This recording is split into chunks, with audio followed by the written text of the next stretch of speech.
We've all heard about family farms, but who are the farmers? Eric Savek, Tyler Savek, and Jordan Savek. Together they run Savek Farms, a family-owned farm for more than 100 years, and Savek Meats, a one-of-a-kind online meat store.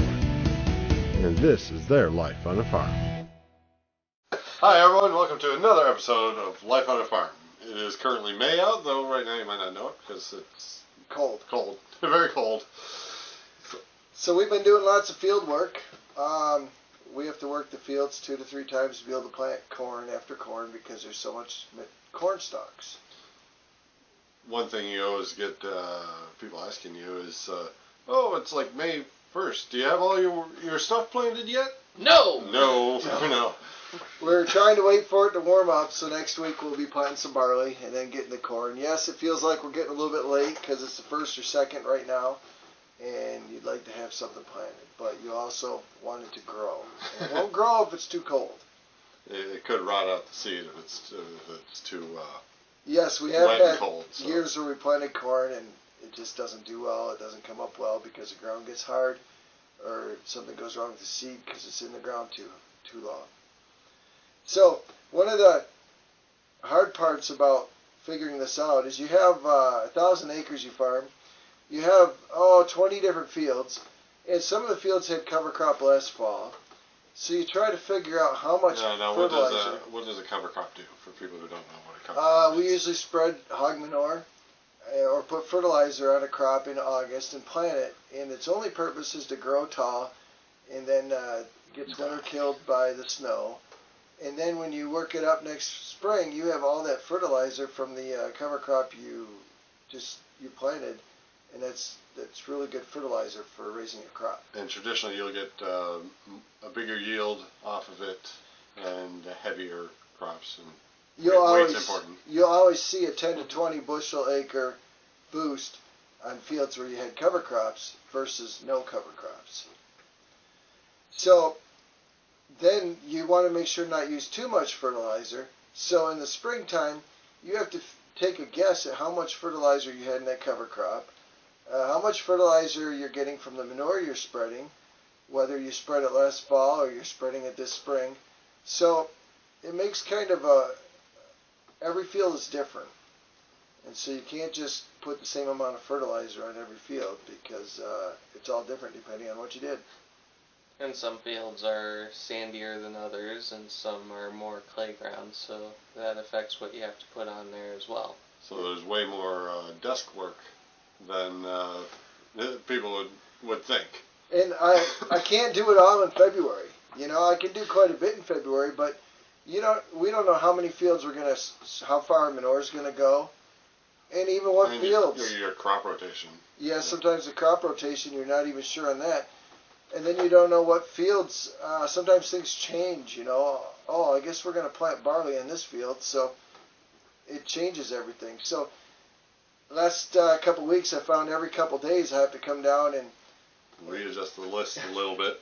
Now what does a crop rotation do for the ground? I mean, for everyone. A crop rotation is a great way to build your soil fertility. Anytime you can grow a cover crop of barley and then put it back in, you've got all that straw, all those nutrients going back into the ground. Now, about 30% of that crop is available for this year. And then next year, there's going to be about another 20 or 30% available. And the year after, there's a percentage available. I don't know if I have my percentages right.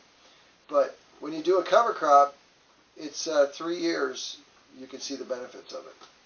And if you grow the same crop too many times on one field, the ground generally will kind of get stale as far as the nutrients in it, so then your yield will drop. Is that because certain crops take more out of the ground than they put in? They do take more, but it just seems to work better if you can rotate out of corn after 3 years into barley and then maybe wheat and do a cover crop. It's well worth your time to do that because you get a lot of better corn. So how has field work changed over the years? as far as the order you do things? Just bigger equipment mostly. Is it just bigger equipment, or are there steps that you used to do that you don't necessarily do now? Well, it all depends. Depends on the corn variety. Some corn varieties have a really thick rank stalk, which is really hard to work up. And other varieties are not quite as tall. Not quite as tall. There you go. That makes more sense.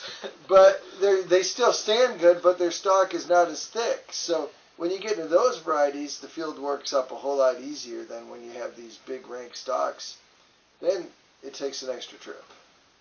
So choosing corn in itself, there's tons of different varieties. Do we want to talk about any of that? Yeah. We look for test weight. We want test weight in heavy corn.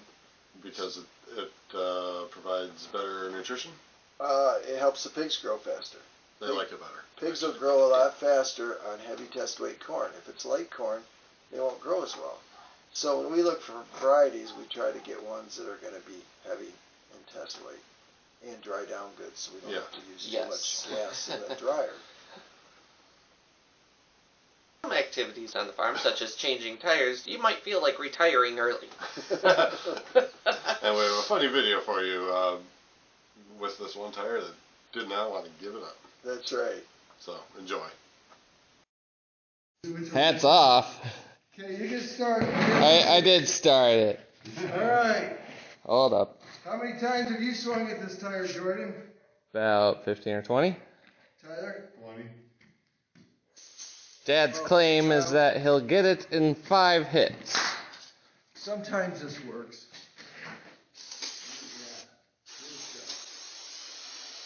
All right, here we go. 5 swings.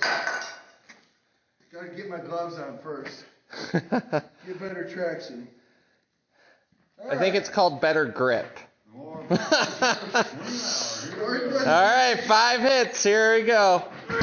1, 2, 3, 4, 5. You're out! And this is what farmers do when we are just overly stressed out and need to take some aggression out. We beat a tire. Actually, we're not done yet because... But wait, there's more. You had it flipped on the wrong side. I had it on the side that... Oh, wrong side. There's no side. You want to do it on the stem side.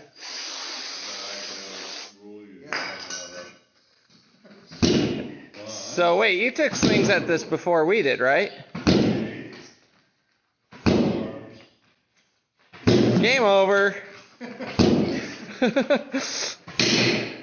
Nope, rimmed it. I'll get some more brake cleaner. It does work. Well, I hit the tires. No, you hit the rim.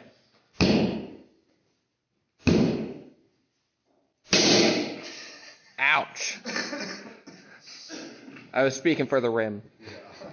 Okay, I'm failing. 5 more swings. A little bit of magic.